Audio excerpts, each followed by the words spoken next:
Selagi engkau hidup di dunia, jangan pernah punya keinginan sama. Perbedaan ini adalah ayat-ayat kebesaran Allah. Jadi orang yang tidak menerima perbedaan sama dengan tidak menerima kebesaran Allah.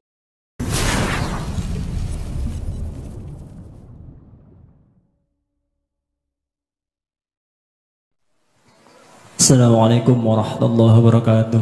Waalaikumsalam warahmatullahi wabarakatuh. Langsung saja pertanyaannya, Buya pernah menjelaskan di kajian-kajian sebelumnya bahwa Tuhan itu ada dua.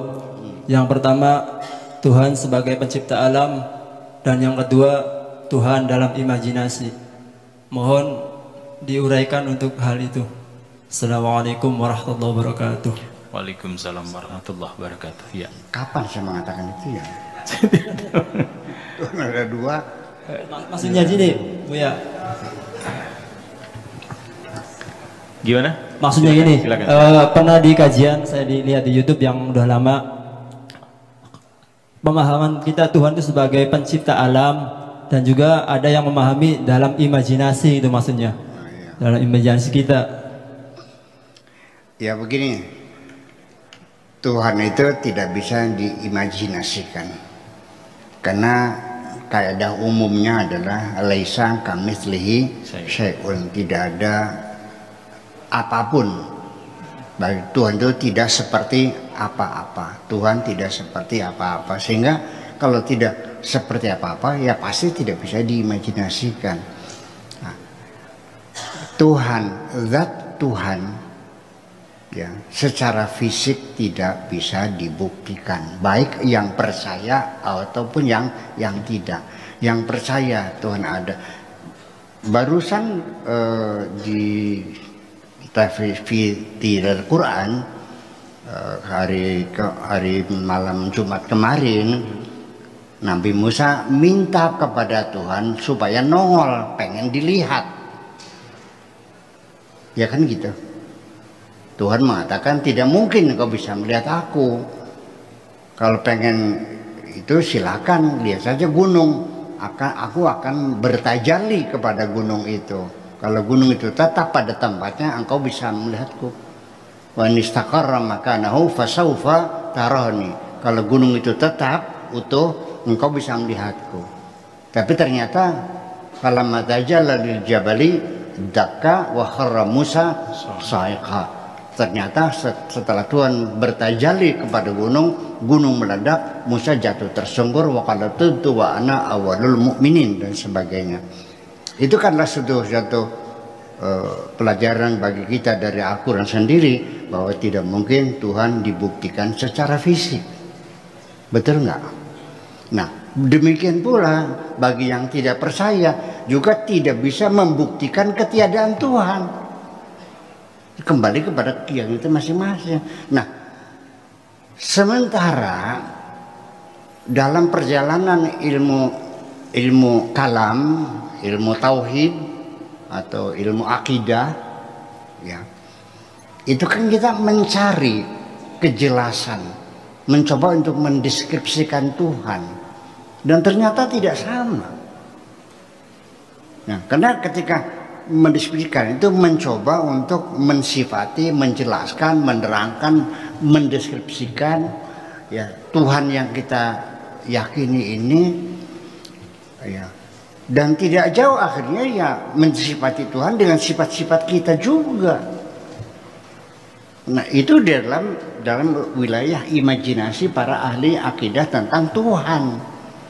Tapi bukan mengimajinasikan Tuhan, mengimajinasikan substansi ketuhanan, bukan mengimajinasikan Tuhannya, ya. Jadi Tuhan seperti apa, di mana adanya, dan sebagainya.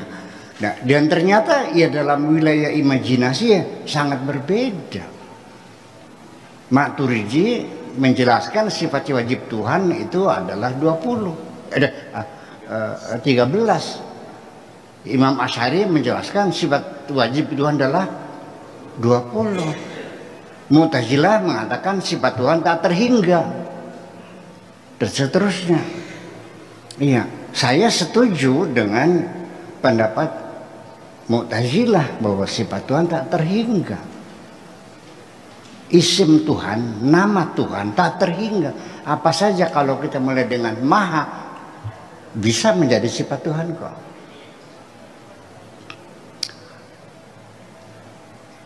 Tuhan maha pendendam, boleh nggak? Boleh. Tuhan maha kejam, betul bisa nggak?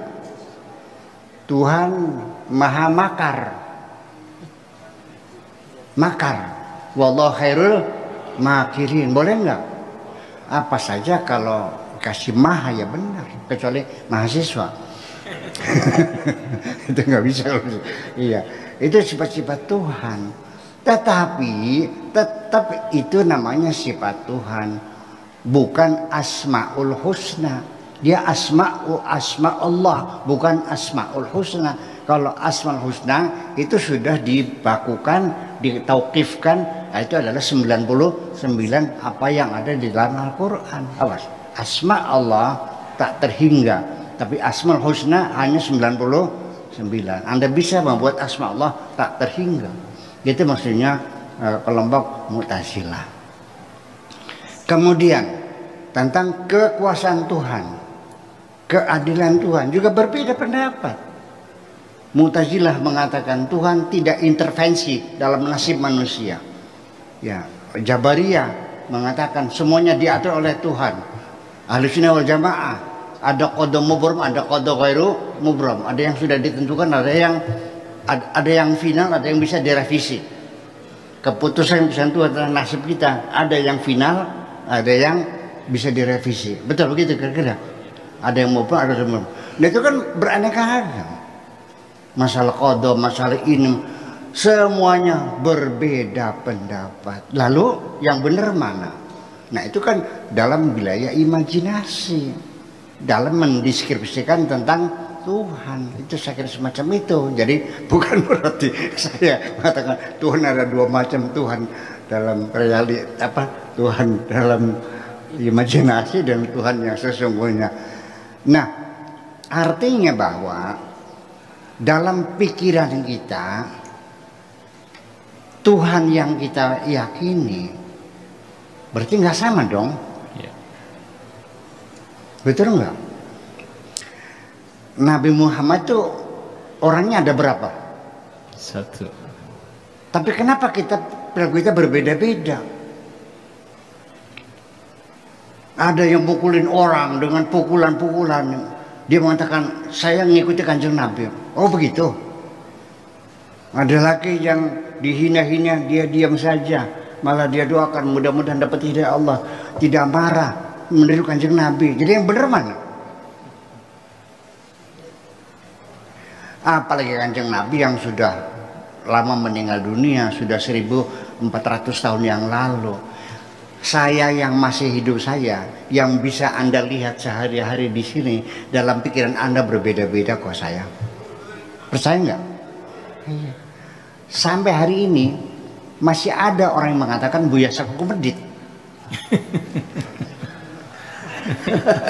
Iya kan? Ada yang mengatakan Buya Saku itu miskin. Gitu sih ngerti. Gablek apa? Ada yang mengatakan Buya Saku itu kaya raya orangnya. Mobilnya berderet banyak banget kok. Iya kan? Ada yang bilang Buya itu sakti. Betul, ada nggak bilang gitu? Iya. Ada yang bilang bisa apa sih? Di Jakarta saya dikenanya intelektual. Purwakarta, Subang, Karawang terkenanya saya budayawan. Di Bandung terkenanya saintis. Di Cirebon terkenanya sufi. Di Indramayu terkenanya dukun. Apalagi Nabi yang lama, yang 1400 tahun yang lalu. Jadi di situ ada persoalannya. Jadi walau bagaimanapun ini sebagai dasar pemikiran, selagi engkau hidup di dunia, jangan pernah punya keinginan sama. Jangan menyeragamkan. Tidak mungkin diseragamkan, tidak mungkin sama. Percayalah. Andaikan agama-agama di dunia hilang, tinggal satu, agama Islam. Setelah itu akan berbeda lagi enggak? Lagi. Oke. Ada Syiah, ada Mu'tazilah, ada Ahli Sunnah, ada Jabariyah, ada Qadariyah, ada Murji'ah dan sebagainya. Habis semua, mati semua, tinggal Ahli Sunnah wal Jamaah. Berbeda lagi enggak? Ada Asy'ari dan Maturidi. Asy'ari mati, tinggal Maturidi. Berbeda lagi enggak? Tetap tidak akan pernah sama, selalu berbeda, terus berbeda. Ini adalah ayat-ayat Allah. Perbedaan ini adalah ayat-ayat kebesaran Allah. Jadi orang yang tidak menerima perbedaan sama dengan tidak menerima kebesaran Allah. Terima kasih. Tidak menerima perbedaan, tidak menerimakan keberadaan Allah. Allah Subhanahu wa taala hanya bisa dirasakan, tidak bisa dilihat dengan kacamata manapun.